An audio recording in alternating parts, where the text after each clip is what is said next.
If you don't feel love, this is what you should do. There comes a moment in life when the silence around you feels louder than the love you long for. You look around, hoping someone sees you, truly sees you, but all you find is a quiet void. If you've ever sat in a room full of people and still felt invisible, you are not alone. We live in a world that teaches us to seek validation from outside, but leaves us starving for it inside. The absence of love can feel like a wound that never stops bleeding, like you're screaming underwater, unheard. But Jung once said, "Loneliness does not come from having no people around you, but from being unable to communicate the things that seem important." Not feeling loved is not a reflection of your worth. It's a signpost pointing inward, calling for deeper understanding. This pain you're feeling is not the enemy. It is the beginning of your transformation. Because what you truly crave is not just love, but recognition, to be accepted in your full humanity, shadows and all. Why do we chase echoes of love that leave us empty, like chasing shadows in the moonlight? It's a poetic dance, this journey, where the rhythm of our past pains meets the melody of self-awakening, transforming our story from one of longing to one of fulfillment. In Jung's world, the unconscious mind is a vast ocean, holding treasures of repressed emotions and archetypes that shape our desires for connection.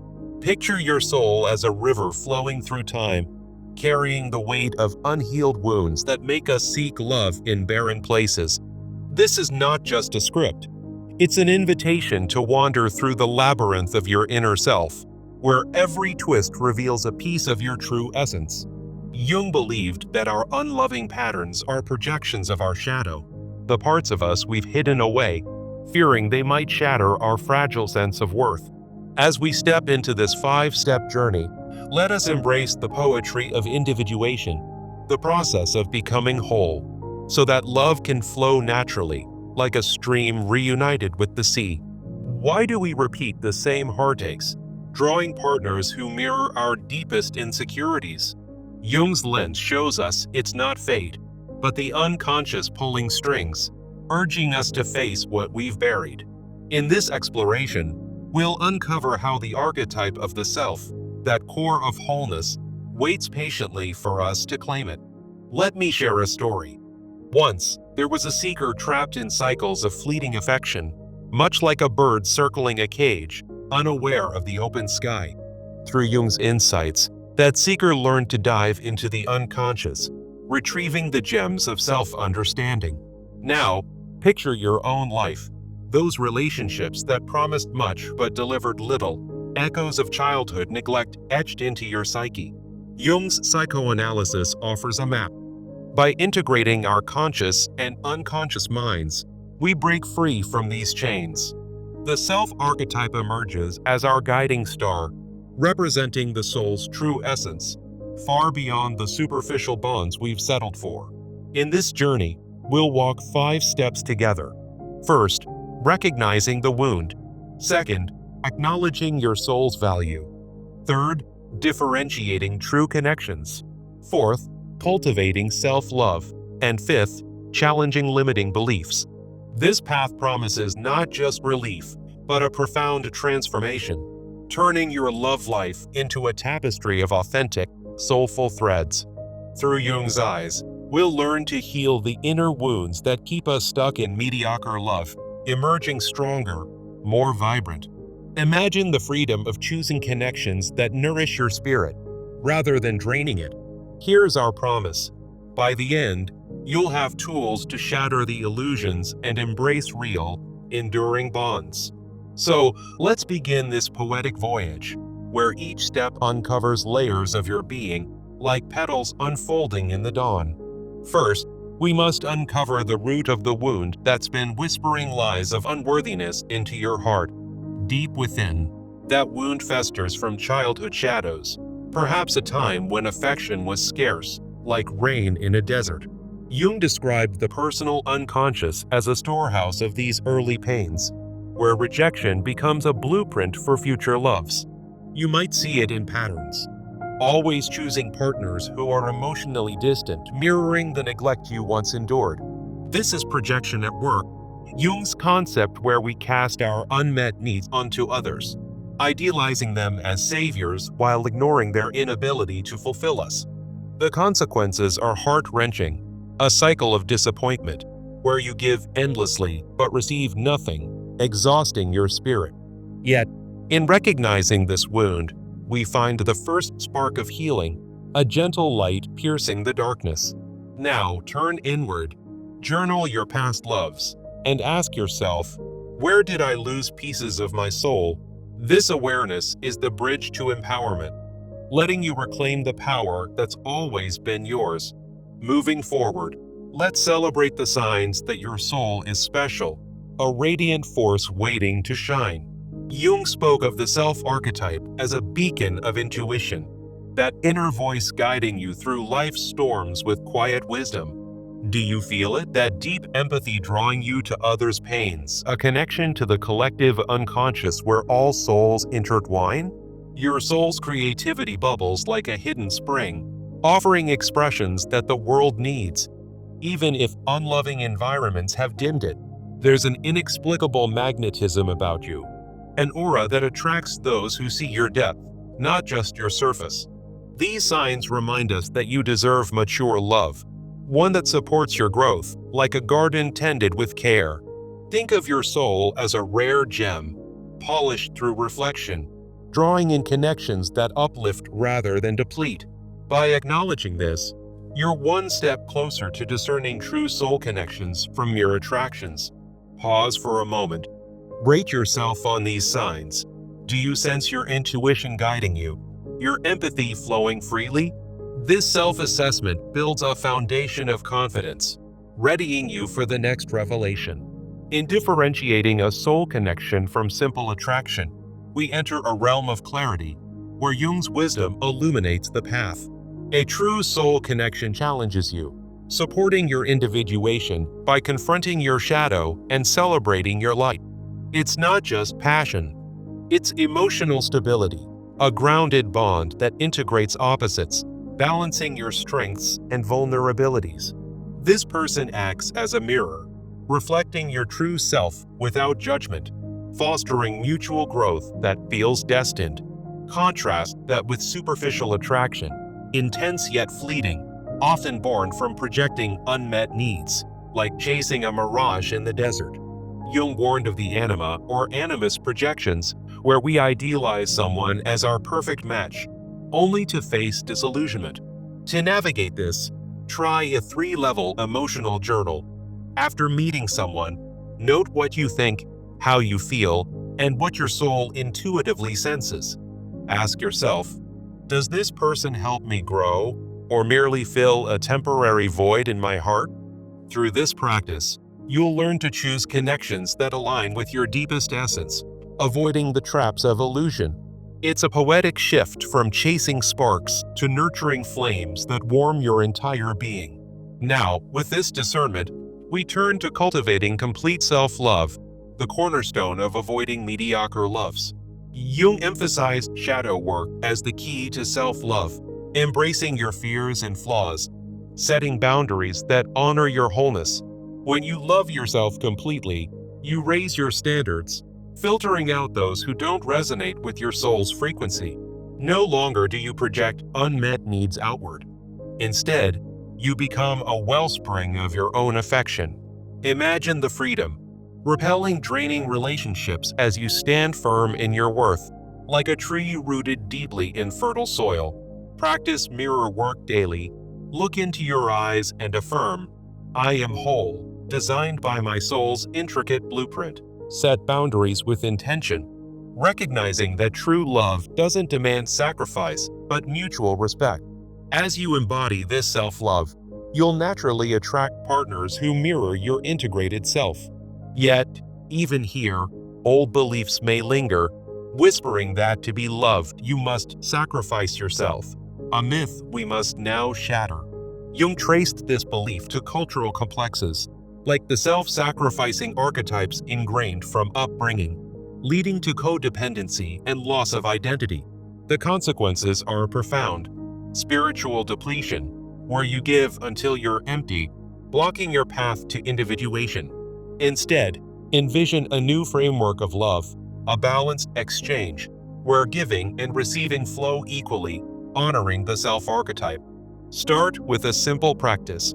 Create yes/no list of your non-negotiables, empowering you to communicate needs assertively, without projection.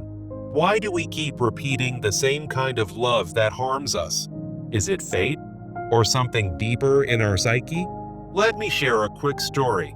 Imagine a woman named Elena, who always ends up with partners who pull away just as she gets close. This isn't random. It's rooted in our unconscious, as Carl Jung explained. Jung's psychoanalysis teaches us that our unconscious mind holds repressed experiences, shaping our patterns in love.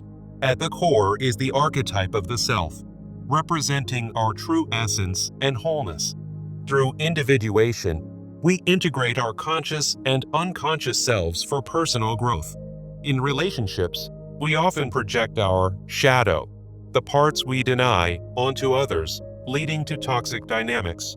Today, I'll guide you through a 5-step journey to break free from mediocre love and cultivate authentic soul connections. We'll explore how to heal your inner wounds, recognize your soul's depth, differentiate true connections, embrace self-love, and shatter self-sabotaging beliefs. By the end, you'll feel empowered to transform your love life. So, let's start with the first step: uncovering the root of the wound that's keeping you stuck. In Jung's view, the wound often stems from childhood emotional deprivation, like neglect or inconsistent affection. This creates a core wound in your personal unconscious, making you seek validation from unavailable partners. Think about it.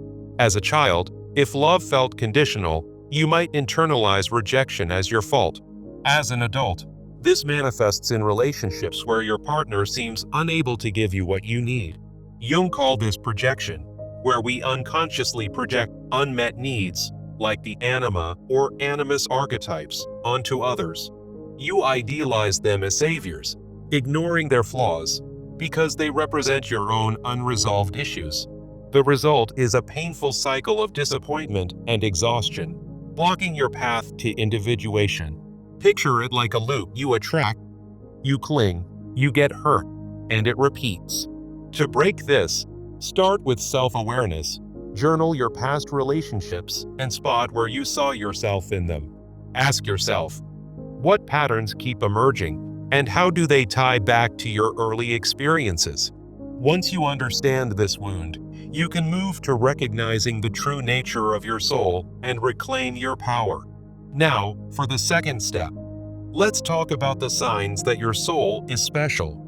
According to Jung, your soul connects to the self-archetype, guiding you with inner wisdom. One sign is strong intuition, that gut feeling that steers you away from harm and toward growth.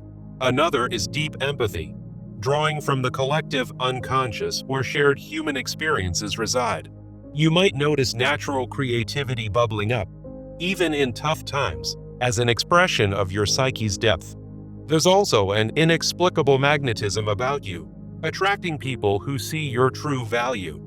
These traits remind us that we deserve mature love, relationships that support our individuation. Think of your soul as a rare gem. When polished through self-reflection, it draws in connections that nurture rather than deplete. Take a moment for a quick exercise. Rate yourself on these signs in a 5-minute self-assessment to build your confidence. Knowing your soul's value is the key to distinguishing a true, transformative connection from fleeting attractions. Moving to the third step. How do you differentiate a soul connection from simple attraction? Jungian criteria help here. Look for relationships that challenge and support your individuation. A soul connection pushes you to confront your shadow and become a better version of yourself. It offers emotional stability with deep, grounded feelings rather than impulsive infatuation. This connection acts as a mirror, reflecting both your light, your strengths, and your shadow, your flaws, for mutual growth. In contrast, superficial attraction is intense but short-lived, often projecting unmet needs without real compatibility. For example, you might idealize someone based on the anima projection, only to feel empty later. To practice this, try a 3-level emotional journal. After each encounter, note what you think, how you feel, and what your soul senses. Ask, does this person help me grow or just fill a void? This discernment will guide you toward healthier bonds. To attract these soul connections, you must first master the art of loving yourself completely. That's our 4th step. Complete self-love helps you avoid mediocre loves. Jung emphasized shadow work, accepting your darkness, like fears and flaws, to achieve wholeness. True self-love means respecting your needs and setting boundaries that honor your inner self. When you do this, you raise your standard of love, filtering out partners who don't align with your growth. It naturally repels mediocre relationships because you're no longer projecting unmet needs outward.